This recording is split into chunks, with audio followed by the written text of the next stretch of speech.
Hey guys, what's going on? Welcome back to review and discussion for Unordinary.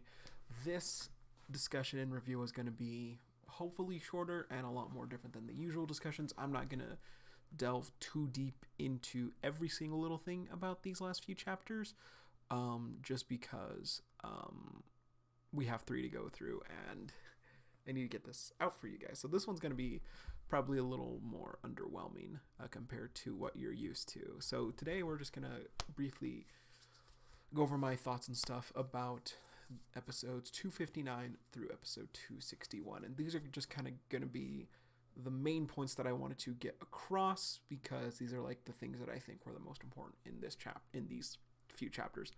So first things first, episode 259. Now, the 3 things... there's only really 3 things that really stood out to me about this episode here, and they all pertain to John. We learn more about how John's powers work right now as he is at his level of 3.8-ish. It can either copy 2 abilities, which would be pushing himself really hard, or amplify just 1 ability. Now, this was a nice little tidbit that Rue gave us. I think this does kind of lead credence to the belief and the fairly reliable theory that John's limit right now is just the 4 abilities. I don't think that 4 abilities is really pushing himself, considering, what we've seen John is capable of. But, half he's able to copy 2, pushing himself compared to his current ability level.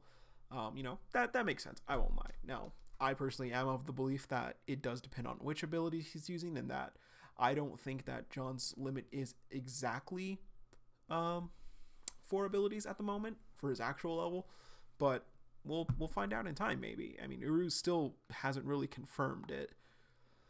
Anyway, so that was nice.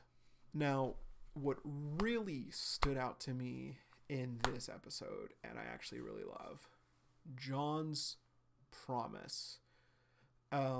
I really love John's growth. You guys all know that I'm a huge John fan. John is my favorite character. John, honestly, is probably my favorite character in fiction, if I'm being honest. It feels kind of weird saying that, but his growth is it's really starting to blossom and show, and it's nice.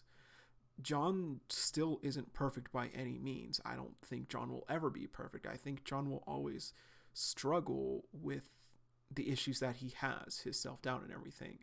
But it's really nice to see how Uru is handling, like, John coming to terms with accepting who he is and his ability. And I especially love the line that John delivers while he thinks of everything that the important people in his life and Blake have said. He remembers what William told him, like, John, you're strong, it's okay to use your ability.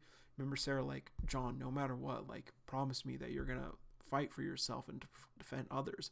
And he remembers what Blake was talking about, like, you never felt like happy when, like, you, like, learned what else you could do with your ability.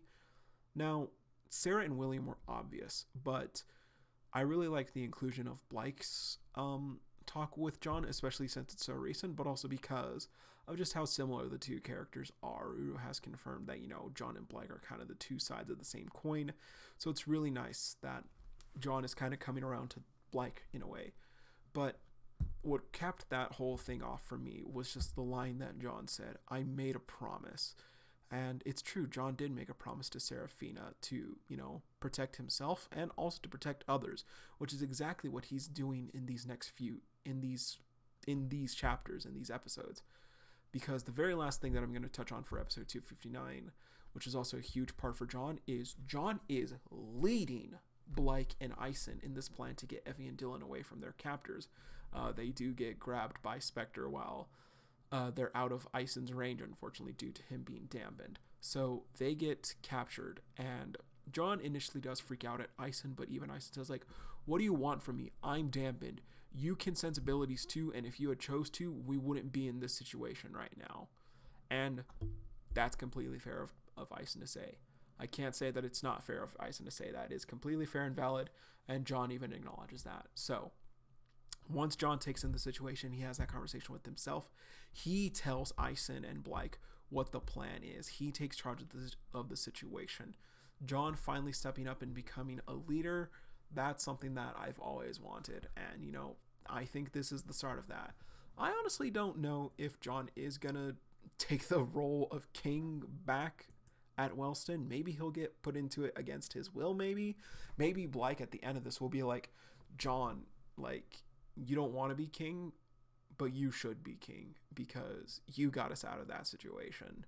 So, yeah, who knows? Maybe by the end of this, John and Sarah, like, Blyke and Remy will just be like, hey, the two of you need to be king and queen.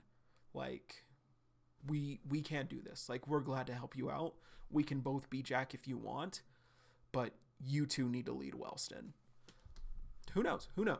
It'd get Eisen out of the position he doesn't want.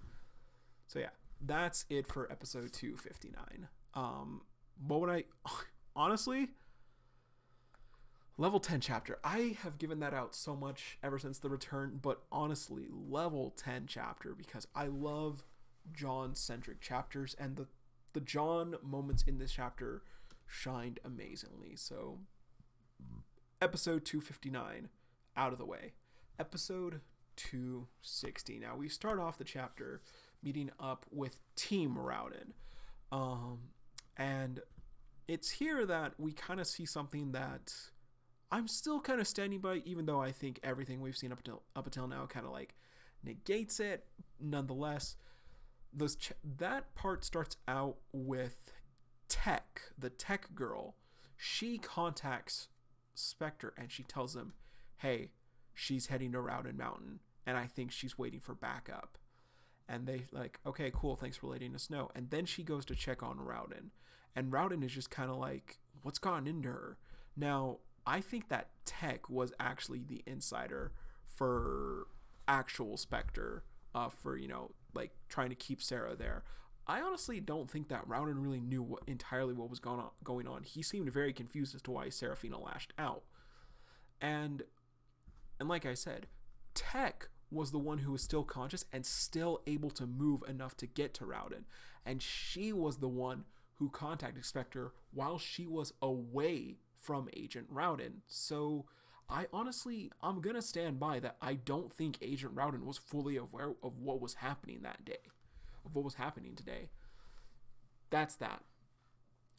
So, next part, Remy and Arlo are in a taxi because, of course, they need to get to Rowden Hill. Unfortunately, traffic is an absolute bitch, but Remy makes the bad bitch decision and she literally carries Arlo to Rowden Hill. They get out of the taxi. She's like, I'm going to carry you. Let's go, bitch. And Arlo's just like, fucking put me down. And Remy's like, no, you're guiding me. Tell me where to go. And she books it. I really hope that Remy paid the meter man. I really hope that she didn't just, like, bye, we're not paying for this taxi, book it because she's a high tier. Would have been a bitch move, Remy. Anyway, so with John's group, they're getting to grasp with the current situation at hand. They're looking at the group kind of that's in front of them, currently in front of them.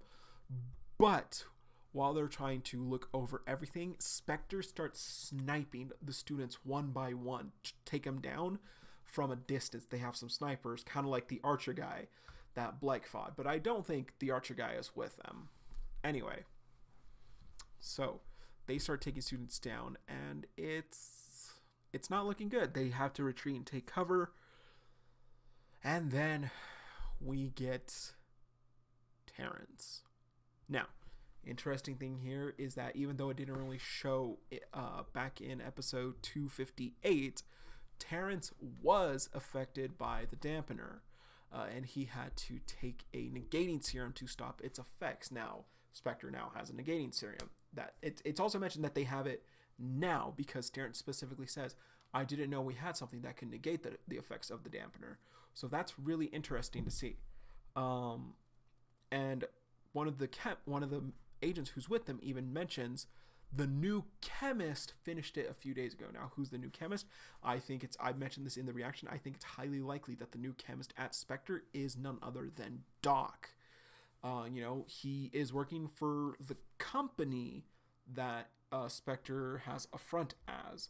Now, we clearly have not seen Doc in such a long time, but we just know that Layla said, hey, my company is interested in you, keep an eye out for them.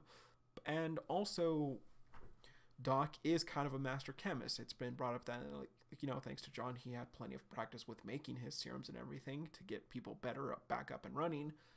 And also, he did also have some stuff with the amplifier as well. He had that. That was given to him by Keen back when Vaughn asked him to look into it. So who knows? Maybe that also played a role into the negator for the dampener. So that's that there. One last thing. Terrence has a disabler now. I don't think that Uru showed us a disabler was on the table without the actual threat of it being used. Full disclosure, I think John, I've been talking about this. The people I think that, if you want to see my thoughts on that, please go watch the reaction. I'm trying to keep this video a little shorter. But the person I think is most likely to be disabled is Ison, just because in the season 2 poster, Ison is kind of the only person not doing anything with his ability. He's on his laptop. So he's the guy in the chair for everyone. And I think John is pretty much in the clear for losing his ability, because I honestly don't think that Uru would really take away John's ability the moment he starts coming to terms with it. I really doubt that she would do that. I'd honestly be very disappointed if she did. So, chapter ends off with them with John's group kind of rediscussing. They're undercover again, but they're still getting shot at by the snipers. So they decide that they're going to... So John decides he's going to amp energy beam. He says if he chooses to amplify it, he should be able to reach the snipers from where they are and take them out. But he will not be able to aim properly. He won't be able to aim for them exactly. And that's just really cool because Ison... He does a really cool and unique team up, and this is what I like. This is what I wanted. They aren't as strong, so they aren't as strong as they are right now, so they need to get creative. So Ison tells him hey, cool, I can aim for you. I saw where they shot from, and so Ison literally just grabs John's arm. And he's just okay, boom, shoot, and John does take a pretty good shot. Clearly not as powerful as he usually is, but he does shoot, and boom. He hopefully at least took out one of them. So, that's that. Honestly, episode 260, a lot of stuff does happen in episode 260. Episode 260 wasn't bad by any means. I don't think it was good as episode 259, but episode 260 was still very good in its own right. I would give episode 260... Give episode 260 John's level a 7.5. It was a really good chapter, some really nice things, really nice tidbits, little Easter eggs, the new chemist potentially being Doc, the threat of a disabler being currently on the field. But overall, it's kind of a setup chapter, but still a good setup chapter. No issues there. So that's episode 260. Episode 261. Now, a few things happen here. So, Arlo and Remy arrive, but they get dampened and ambushed as they get fairly close to where the others are, because Remy notices a shot from a shot coming out of a tree, and there's an explosion, and she realizes that's probably them over there. Let's get to them. And as she says that, then they get ambushed and dampened. Not only that, Remy is worn out from carrying Arlo all the way, and she was using her ability for that as well. So Remy was already fairly drained in energy-wise. This next part broke my heart. Heavy crying. All the students rightfully freaking out and traumatized right now because of the situation. They're getting shot at by people they don't know. They're powerless. They're powerless in every way. And they're in the middle of nowhere and can't call for help. And the people who should be able to protect them are weakened right now, and they're still protecting them. They're still fighting with everything they got to keep them safe, but it seems like they're kind of losing right now, and it's sad. It's very depressing. Seeing Evie, like little Evie, who like has just been, she's had her moments in the series so far, but she's been nothing but a ball of sunshine. Seeing her cry and freaking out like this, it's sad. It's depressing, but what else would it be? What, like Evie wouldn't just be like, oh well, Blyke and John are here, like we're all fine and dandy, guys. It's like, no, this is terrifying still, even with like a god tier and the high tier kings. Like, it's scary still because they can't get help right now. And I think Uru did handle the scene quite well. And I want to give special kudos to Roland, because Roland was kind of the only one not crying. He kind of took charge of the situation, and he did what he could to care for everyone's wounds, especially those who were shot. He tears apart his own shirt to kind of like cover Evie's wound and make it stop, hopefully stop it from bleeding. And he says that he's going to do that for everyone else. So good job on Roland for that, taking charge and like kind of like, you know, keeping a calm mind, I'm going to say, in this situation despite his level. And also shout outs to Dylan, because Dylan clearly wants to cry. Dylan has tears in his eyes, but he's just looking at everyone and like seeing them, and like Dylan actually looks kind of mad. Dylan kind of looks like he looks like he wants to do something, and I have no proof for this whatsoever. I fucking throw this number out all the time, but I'm gonna say it right now. Dylan's number 9. Dylan's at level 2 right now, so he can at least do something to help John and Blyke and Ison. So Dylan's number 9. Dylan can help out. That's all I'm gonna say there. But Roland and Dylan, like, good job on them. Like, Roland's doing a little bit more right now. Like, he's not freaking out on the outside at least, but he's like tending to everyone else. And Dylan is just kind of like hanging in there. Like, Dylan's gonna do something. I think Dylan's gonna do something. I really hope Dylan does something. That'd be so cool, Uru. So, next up, John, Blyke, and Ison, they start strategizing again, and they're trying to decide on the best course of action. John basically says, like, follow my lead. We're going to rush them. We're going to be good. Don't worry. When he does that, though, a third sniper takes out Ison right in the chest.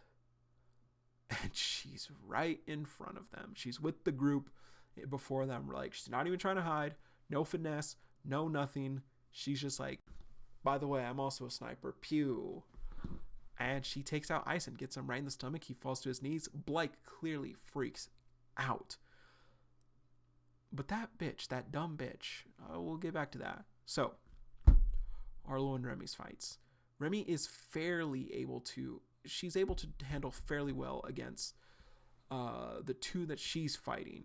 Arlo is actually caught off guard a bit while fighting kind of like a shockwave girl. This girl's ability is really cool. I really want to see her face because I really like her eyes. And she has like cool purple hair and a ponytail. And her ability is cool.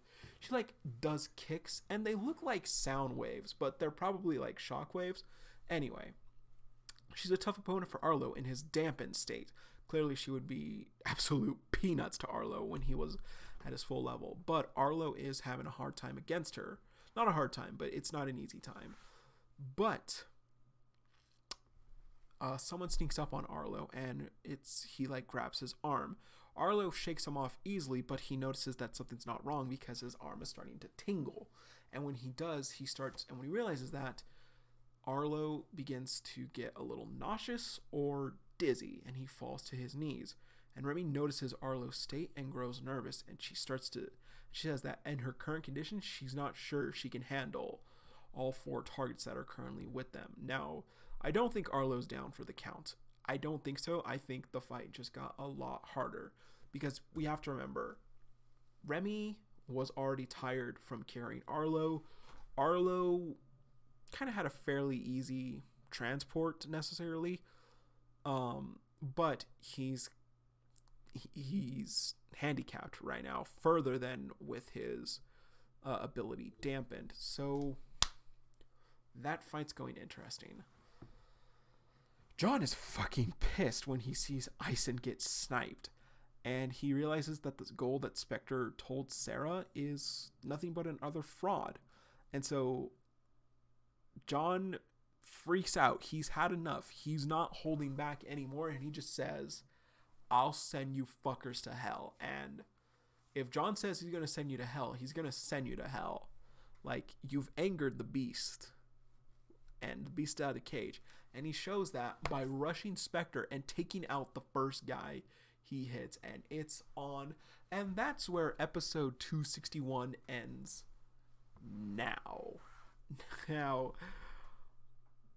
Uru made a mistake. And Uru posted, supposedly, shots from episode 262 in the 261 ending by mistake. So she shortened it. She edited it after John knocks out the guy from Spectre that he's talking about. But in the fast pass, that was at the end of episode 261 when it was uploaded originally, we see that John actually knocks the guy that he just punched to the ground, and Blake goes to Ison and tells him, hey, can you still get up? Are you still fine? And Ison kind of says, like, I'm okay. That's about it, essentially. And Blake puts Ison in charge of watching over the group. And Ison just kind of like, stumbles over a little bit. So it's looking like it's going to be John and Blake versus Spectre. And I'm excited for that fight. I think what I've wanted is coming together. All 6 main characters are in the same spot together, and it's looking like it's definitely not going to be easy, but this is what I wanted. This is something big. And I like it. I really do like it. So yeah, episode 261. I would honestly give episode 261. I would give that a level 8.5 because it was still really good. Not much story, but a fair bit of action, I would say. It was still an interesting and fun chapter to read, especially seeing John is released from the cage again, and it's going to be glorious. But yeah, that's going to be it for this review and discussion. I know it's probably a little bit disappointing compared to how I normally do these, but I wanted to get this out for you guys, and I did have 3 chapters I had to cover, and that would have been an incredibly long video to do. So yeah, with that being said, let me know what you guys thought about the chapters down below. I didn't cover everything I wanted to, but things that you want to say in the comments, let me know down below. If you brought them up in the reaction to last week, I did read those, so feel free to continue the conversation back there. But yeah, I hope you guys enjoyed the video, and I will see you guys later tonight for the reaction to episode 262. So until then, you guys, as always, see you, Space Cowboy.